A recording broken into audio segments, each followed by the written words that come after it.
Yes, ready, start.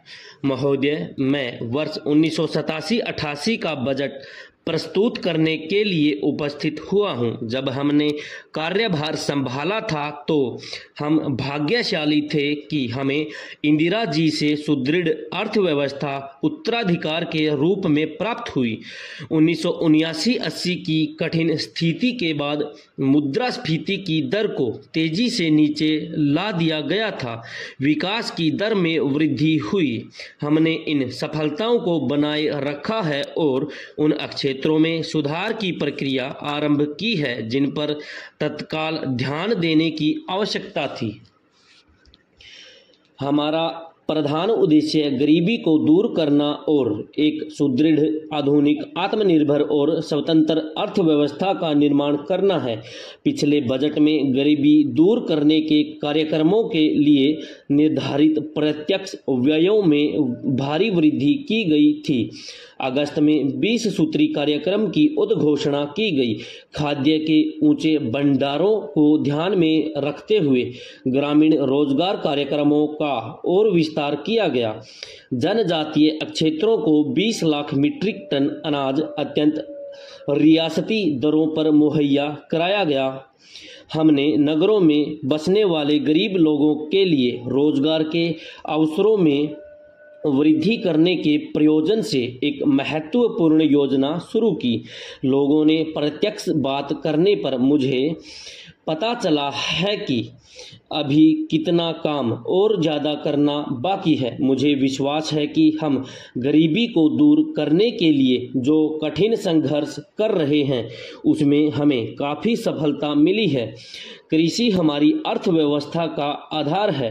गरीबी को दूर करने के लिए इस क्षेत्र का विकास अत्यंत महत्वपूर्ण है। हमारे किसानों और कृषि वैज्ञानिकों ने खाद्यान्नों के मामले में हमारे देश को आत्मनिर्भर बना दिया है। हमने उन नीतियों को और मजबूत बनाया है जो इतनी कामयाब साबित हुई हैं। हम अपने किसानों को उनकी उपज के लिए लाभदायक मूल्य दिलवाने और उनके लिए अधिक मात्रा में पानी, बिजली, बीज, उर्वरक और ऋण उपलब्ध कराने के लिए वचनबद्ध हैं। कमजोर मानसून वर्षा के बावजूद अनाज का उत्पादन 15 करोड़ मीट्रिक टन से अधिक होगा। हमने अपने किसानों को और ज़्यादा प्रोत्साहन दिए हैं ताकि चीनी और खाद्य तेलों के आयात पर हमारी निर्भरता कम हो सके। पैरा, किंतु मुझे कृषि क्षेत्र के श्रमिकों के बारे में चिंता है। कृषि श्रमिकों को शोषण का सामना करना पड़ता है। सरकार एक राष्ट्रीय ग्रामीण श्रमिक आयोग की स्थापना करेगी जो हमारे समाज के इस कमजोर वर्ग की कामकाज की स्थितियों का अध्ययन करेगा और उनकी सुरक्षा के लिए सामाजिक कानूनों के कार्यान्वयन को भी देखेगा। उद्योग धंधे उन्नति कर रहे हैं। 7वीं योजना में हमारी नीति इन्हीं उपायों की नींव के आधार पर औद्योगिक कार्य निष्पादन में और सुधार करने की है।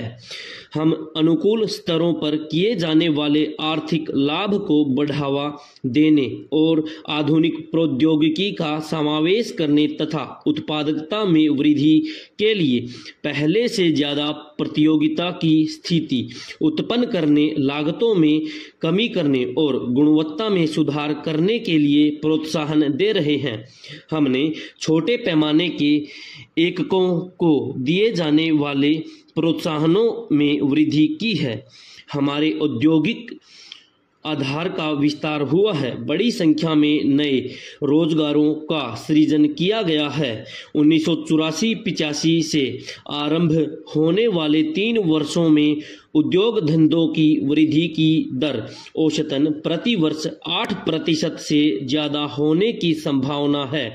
पिछले 20 वर्षों में इतनी वृद्धि कभी नहीं हुई। हमने कर सुधार के महत्वपूर्ण काम को उच्च प्राथमिकता प्रदान की है। हमारे कर कानून और नियम बहुत जटिल हो गए थे।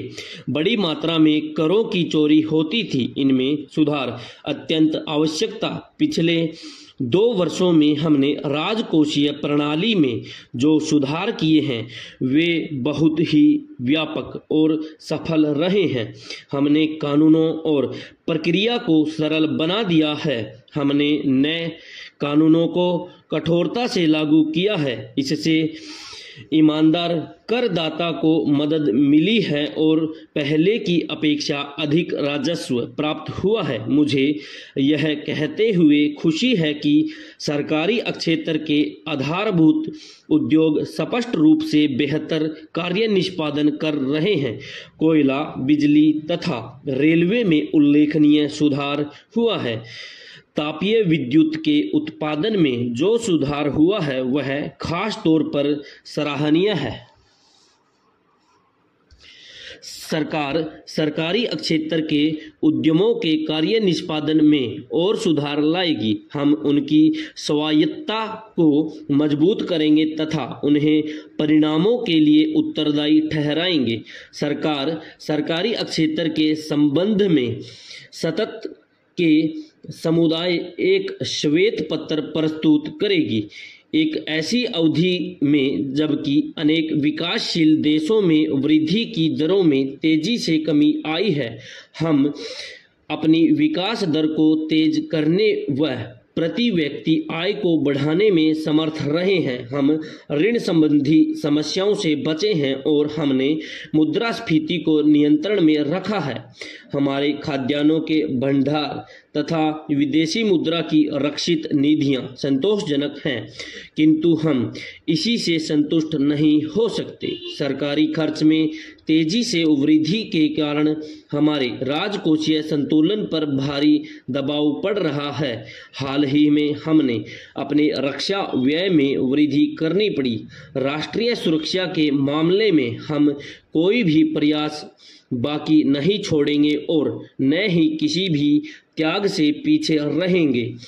इसके साथ ही विकास के लिए दबाव अधिक है। इस समय किसी भी महत्वपूर्ण निवेश में शिथिलता बरतने से उसका भविष्य में बुरा प्रभाव पड़ेगा। ऐसे कार्यक्रमों पर खर्च करना जिनसे गरीबों को सीधे ही लाभ मिलता है और खाद्यान्नों के लिए आर्थिक सहायता देना एक अनिवार्य सामाजिक आवश्यकता है। वर्तमान वर्ष के दौरान वेतन आयोग की रिपोर्ट के कार्यान्वयन के फलस्वरूप हमें खर्च संबंधी अतिरिक्त प्रतिबद्धताएं निभानी पड़ी। सूखे अथवा बाढ़ से पीड़ित अनेक राज्यों को अधिक राहत और अनुदान देना भी आवश्यक हो गया। यह स्पष्ट है कि हमें अपने खर्च को साधनों के अंदर ही सीमित रखने के लिए कुछ कठोर निर्णय लेने होंगे। सरकार ऐसे निर्णय लेने के लिए दृढ़ प्रतिज्ञ है। हमें अपनी व्यय संबंधी नीति की बारीकी से समीक्षा करने की आवश्यकता है। जहां तहां कुछ कटौती करने से काम नहीं चलेगा। व्यर्थ, आडंबरपूर्ण अथवा अनुत्पादक खर्च की कोई गुंजाइश नहीं है। हमारे भुगतान संतुलन पर दबाव बना हुआ है। हमने आयातों में वृद्धि को कम करने तथा निर्यातों को बढ़ाने के लिए बहुत से कदम उठाए थे। इसके अच्छे परिणाम निकले हैं। चालू वर्ष के पहले 9 महीने में और 9 महीनों में निर्यातों में 17% की वृद्धि हुई, जबकि आयातों में केवल लगभग 2% की वृद्धि हुई। व्यापार घाटा पिछले वर्ष की तुलना में 1000 करोड़ रुपए कम है, किंतु काफी और किया जाना बाकी है।